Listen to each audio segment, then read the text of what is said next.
Salut à tous! Bon, vous devez vous réveiller ce matin et voir que votre portefeuille crypto en a pris un petit coup dans l'aile. Je vais faire un petit point sur le marché crypto et on va aller faire un tour du côté des marchés classiques avec le S&P 500, le Nasdaq, on va aller voir le VIX. Alors première chose, bah tiens, on va aller voir le VIX tout de suite. Voilà.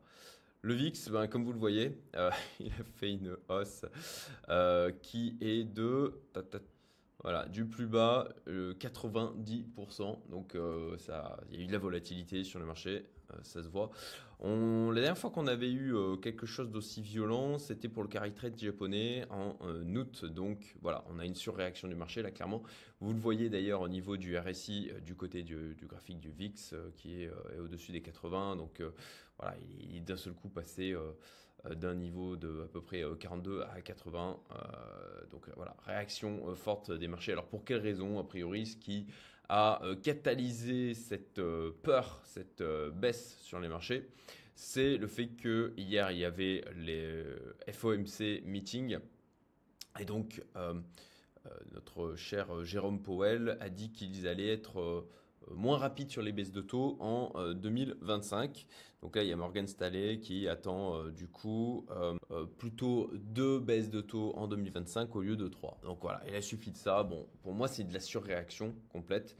Faut vraiment pas paniquer dans ce genre de moment, peut-être même potentiellement se repositionner. Pour ma part, bah, je vous partage le truc, mais je pense que voilà, je vais prendre une position là sur cette minière Bitcoin qui est revenue à un niveau qui me plaît bien. J'avais voulu rentrer semaine dernière là, ici à ce niveau, et j'ai pas pris le temps. Voilà, donc bon bah elle m'offre l'opportunité ici en revenant autour des 6 dollars et je vais passer un ordre après et la saisir. Je suis déjà positionné sur d'autres minières, mais ça aussi je l'ai partagé mais dans mes groupes privés. Allez, revenons du coup du côté des marchés tradis. On va aller voir du côté du Nasdaq. Alors on a ouais, notez, on a donc le dollar qui, voilà, ça c'est le DXY, donc le dollar versus un panier de devises. Donc on voit que là, il a fait une belle bougie verte. Bah, ça c'est un classique, hein, d'une manière générale, quand le dollar pousse, ça a tendance à être en défaveur des, des, des assets les plus à risque. Et donc, bon, là, avec l'annonce d'hier, le dollar étant souvent un refuge, eh bien, il a poussé à la hausse. Donc, voilà, le dollar qui a poussé à la hausse. Pour ma part, je suis en hedge, je suis en fait en short de l'euro versus dollar. Pour me hedger sur mes investissements en euros, je fais ça sur un Interactive Broker. Donc je suis en négatif de quelques centaines de cas sur l'euro et en positif de quelques centaines de cas aussi sur le dollar. Je parie donc sur une baisse de l'euro et une hausse du dollar. Donc pour l'instant, ça a l'air. Voilà, j'ai fait ces moves là. Il y a de ça, je crois j'ai commencé il y a 2 semaines. J'ai renforcé. Je crois je sais plus si c'était il y a quelques jours ou une semaine. Je crois que c'était en début de semaine là. Et bon, a priori, effectivement, ça part dans le sens d'une continuité de la hausse du dollar versus l'euro. Bon, je suis pas particulièrement haussier sur l'Europe d'une manière générale, encore moins sur la France.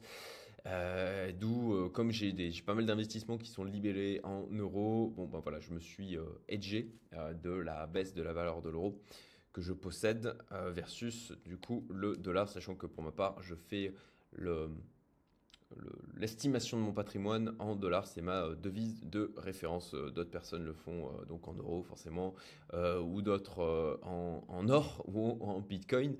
J'en connais autour de moi qui le font en bitcoin. Pour ma part, j'ai choisi de le faire en dollars. Alors, le point intéressant, voilà, c'était que quand on a le dollar qui a tendance à reprendre de la force, bon, bah, c'est quelque chose que les actifaristes n'aiment pas. Et donc, si on va voir du côté du S&P 500, où il est mon petit graphique du S&P 500? Voilà, ici, bon, bah, comme vous le voyez, ici, on a eu donc une belle baisse hier. On verra bien ce que ça va nous donner à la réouverture. On a fait quand même un moins 3,19% de baisse sur le S&P 500, ce qui sur le S&P 500 n'est pas anodin. Bon, vous le voyez graphiquement là, hein, là je suis en daily. Bon, on a déjà eu des choses comme ça, le 8 août, le 6 septembre, voilà, le 31 octobre, moins prononcé. Bon, ça m'inquiète pas particulièrement. On a quand même le RSI qui est descendu assez bas. On est à 37, là je suis en daily sur le S&P 500. Donc pour moi c'est une surréaction. Et comme ça, une surréaction, une news qui n'est pas non plus, je veux dire, on n'a pas un risque systémique là. Et pourtant, on a un VIX qui s'est complètement volé. Donc, bon, ça épure le marché. Pour ma part, je trouve que c'est même positif. Et je ne serais pas surpris que là, d'ici la fin de semaine, on soit, voilà, on clôture dans le vert au niveau du S&P 500, pareil au niveau du Nasdaq. Voilà. Alors sur le Nasdaq, moi j'ai cette droite de tendance là que j'avais tracée. Bon, bah, on reste au-dessus. S&P 500. Alors je le rappelle, hein, je ne suis pas un expert du trading, je ne suis pas un expert de l'analyse technique. Moi je suis toujours dans mon approche 20% des compétences pour 80% des résultats. Donc il y a plein de gens qui sont bien meilleurs que moi là-dessus, mais je ne cherche pas à être le meilleur, je ne cherche pas à être excellent, je cherche à être bon. Voilà. Ou en tout cas suffisamment pour que ça me fasse gagner de la thune. Alors, bon, il y a 2 points de contact, c'est pas parfait, je suis en weekly. Voilà. Donc si je trace comme ça, alors l'idéal ce serait quand même d'avoir 3 points de contact.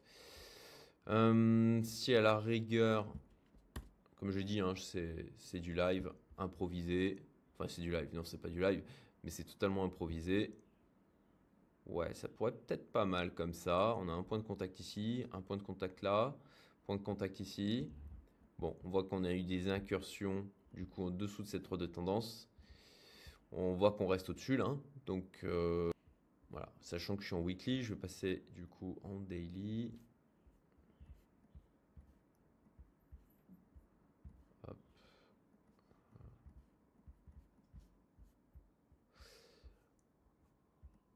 Voilà, donc bon, on a eu une belle baisse hier. Bon, je suis pas particulièrement inquiet pour ma part.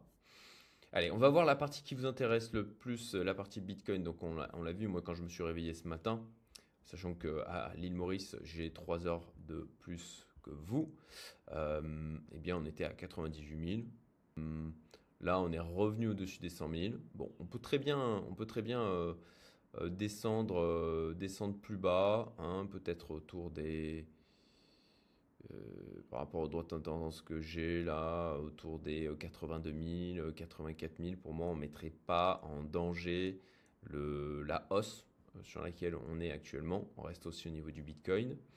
Après, bon, on n'a pas non plus.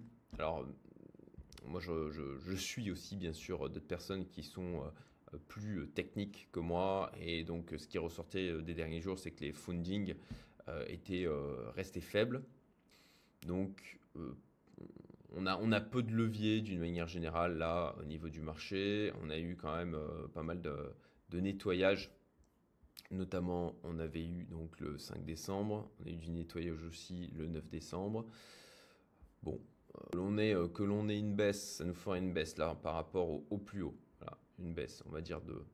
Ok, on ferait un moins autour de même jusqu'à moins 25%. Bon, c'est des choses qui seraient pas. Alors, ça me surprendrait franchement qu'on aille aussi bas. Mais j'en discutais avec un membre de ma communauté ce matin. Et justement, je ne pense pas on va se taper une baisse comme ça, tout simplement parce que moi, je vois encore pas mal de gens qui ont là du capital en attente et qui espèrent justement ce type de baisse pour pouvoir se repositionner. Et bien souvent, quand il y a trop de monde qui attend une baisse comme ça, bah, en fait, elle ne vient pas parce que justement, ils sont là pour acheter.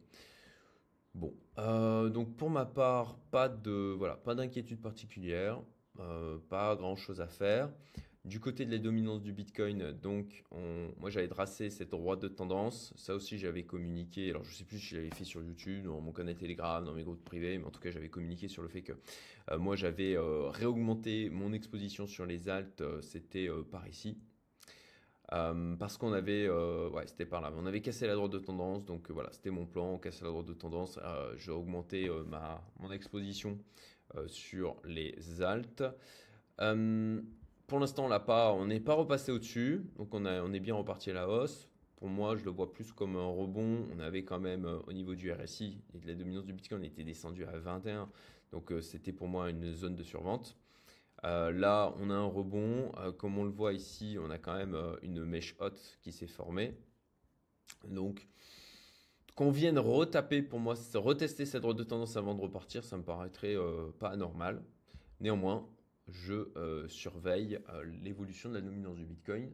Si on vient repasser au-dessus de cette droite, qu'on confirme la clôture, au moins en daily, potentiellement, je réaugmenterai ma pondération sur le Bitcoin. Quoi d'autre au niveau des alternatives? Allons voir l'ETH. Voilà, bon, l'ETH, ma foi. Ça reste poussif. Ça reste poussif. Pour ma part, me repositionner sur. Voilà, là, on a une zone de résistance. On est venu taper 2 fois dessus. On va voir pour l'instant. Ok, il travaille, il vient taper, voilà, il vient tester la zone des 4000 à plusieurs reprises. J'ai pas de surpondération moi sur l'ETH, je suis sur ETH, BNB et Solana, j'ai le même niveau de répartition de pondération dans mon portefeuille, à part égale. Et après, je surveille au niveau de l'ETH, voir s'il reprend l'ascendant sur le Bitcoin. Pour l'instant, ça reste poussif. J'ai tracé ce canal baissier au niveau de l'ETH versus Bitcoin. Bon, on reste dedans pour l'instant. Donc, pour ma part, voilà. J'ai réfléchi, c'était en début de semaine, savoir si je me réexposais davantage sur l'ETH versus le Bitcoin. Donc, je diminue ma pondération, soit du Bitcoin pour un peu plus de TH, soit que je réaugmentais la pondération de l'ETH sur l'ensemble du portefeuille. Pour l'instant, j'ai pas de signaux concrets, donc j'ai choisi de ne pas le faire. On va aller voir le Total 3 au niveau des alts. Alors, Total 3, donc là, sans des stablecoins comme l'USDT, l'USDC et le DAI. Donc, voyons voir.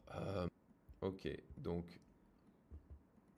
là, en daily, la tendance haussière qu'on avait a été stoppée. On est en train de corriger. Bon, ce qui est intéressant, c'est qu'en daily, on a quand même des mèches basses. Donc ça se fait quand même racheter assez rapidement. On voit qu'il y a des personnes qui sont là en embuscade et qui chopent les points bas. Donc ça se rachète assez rapidement. En termes de correction par rapport au plus haut récent, on a eu un maximum de moins 23%. Franchement, c'est très raisonnable, hein. On a connu des baisses beaucoup plus fortes sur les altcoins en période de bull market. Bon, voilà, pour ma part, vraiment, pas de panique. On attend. Là, j'ai un signal ce matin d'un groupe que je suis où ils ont diminué l'exposition globale. Bon, pour ma part, je pense qu'on est sur une surréaction du marché là suite à la news. À la rigueur, si je décide de diminuer l'exposition de mon portefeuille global, je pense qu'on peut avoir, comme je disais, un rebond là d'ici la fin de la semaine et à ce moment-là, je le ferai plutôt sur la fin de la semaine. Pour l'instant, je ne bouge pas. Voilà, écoutez, j'espère que ça vous éclairera un petit peu sur, pour ma part, ce que j'en pense, ce que je fais. Donc au final, rien. Voilà, c'est la conclusion de cette vidéo, je ne fais rien. Et puis, écoutez, si là c'est un petit peu difficile de voir votre portefeuille qui a perdu de la valeur, vous arrêtez de regarder, vous mettez de côté, et surtout vous vous accrochez à votre plan, à votre stratégie. Voilà, c'est dans les périodes comme ça, vous avez un petit peu des émotions qui viennent vous parasiter, eh bien qu'il faut faire preuve de discipline, revenir à votre plan, s'en tenir à celui-ci. Et bien sûr, pour ça, il faut avoir un plan. Et je vous invite à aller voir mes précédentes vidéos que j'ai pu publier ces dernières semaines qui, pour moi, sont extrêmement importantes. Où je refais de la pub pour mon bouquin, mais j'ai écrit un bouquin, j'ai de très bons retours dessus, où je partage toute mon expérience lors de mes débuts dans la crypto, donc janvier 2018 jusqu'à mes gains life changer de 2021. Et voilà, je partage toute mon expérience, les difficultés que j'ai pu rencontrer, etc. Et j'ai vraiment eu pour objectif d'en faire un manuel de navigation au sein d'un bull run. Donc, si ça vous intéresse, Et si vous souhaitez, vous êtes débutant ou pas d'ailleurs, hein, puisque j'ai eu de très bons retours aussi de personnes qui étaient des vétérans crypto, bah, je vous invite à le trouver sur Amazon. Il y a le lien qui est en description de cette vidéo. Il y a le premier chapitre qui est offert. Voilà, si vous voulez avoir un échantillon pour voir un petit peu si vous accrochez au style et au contenu, vous pouvez très bien regarder, lire le premier chapitre et ensuite décider si vous souhaitez continuer. Voilà, je vous souhaite à tous une excellente journée et je vous dis à très bientôt. Oh oui, pour rappel, j'ai mon canal Telegram aussi où je partage des choses de manière un peu plus régulière. À bientôt!